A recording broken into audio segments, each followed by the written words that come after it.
Hello everyone, how are you doing? This is MD Tech here for another quick tutorial. In today's tutorial, I'm going to show you guys how to disable the SIM PIN code required on your Samsung smartphone in order to unlock the screen. So this should hopefully be a pretty straightforward process here, guys. And without further ado, let's go ahead and jump straight into it. So all you have to do is swipe up on your home screen and select the settings gear button. Go ahead and select that and then scroll down and select the security and privacy tile. And then scroll all the way down underneath other settings where it says more security and privacy and select that. And then scroll down again underneath security and select SIM lock.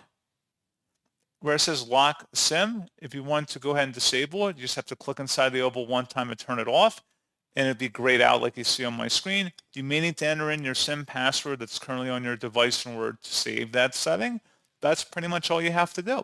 So pretty straightforward process on that, guys. And as always, thank you for watching. I do hope I was able to help you out, and I do look forward to catching you all in the next tutorial. Goodbye.